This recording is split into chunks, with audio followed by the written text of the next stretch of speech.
Кога се преглеждаме? Много обичаме да се самонаблюдаваме. Това е изключително полезно, но не и самодиагностика и самолечение. Затова исках да ви покажа снимки с риск да бъда малко по-рязка. Гледате снимки в интернет, слагате си сами диагнози, това е много по-вредно. Разчитайте на лекар, но се наблюдавайте, разбира се, това е грижа към себе си. Много често при мен идват хора, които се преглеждат заради образования, които им пречат. Това е най-честа причина за преглед. И аз самата би го направила, ако не бях лекар.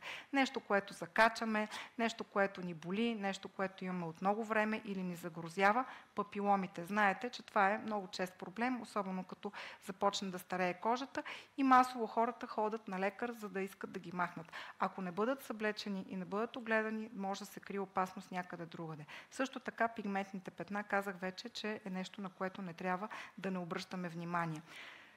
Този вид пигментни образования по кожата често се бъркат с бемка. Това не е бенка. Това е себорейна кератоза. Това е тип стареене на кожата. Много хора го имат, за съжаление, стават множество, започват от предната част на тялото, сърбът, но това е кератиново отлагане. Това не е бемка, но е повод чудесен, за да бъде прегледан един човек. Трябва да се преглеждаме поне един път в живота си. Това е моят отговор на този въпрос. Един път в живота си, без причина. Просто отидете на преглед, оставете да бъдете съблечени и нека специалистът да каже, имате ли потенциално опасна бемка, защото това е потенциално опасна бемка. Нещо, което никой не обръща внимание в ежедневието си и дали трябва да се преглеждате регулярно. Няма значение дали имате една бемка на тялото или безброй. Прегледа е този, който може да каже коя е опасна.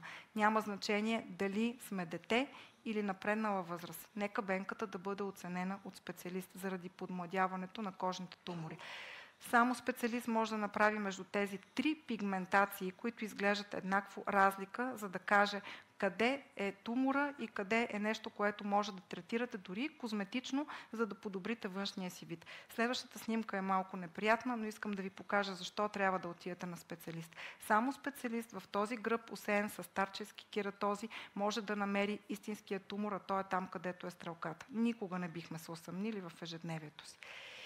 И така, как се извършва прегледа, за да бъде смислен с дерматоскопия? Дерматоскопа е портативен микроскоп, с който можем да огледаме детайлите на нашата кожа.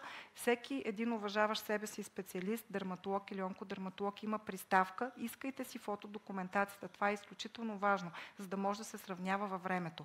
В днешно време има нови машини, фотофайндър вече в България на много места, и в София, и в по-малките градове.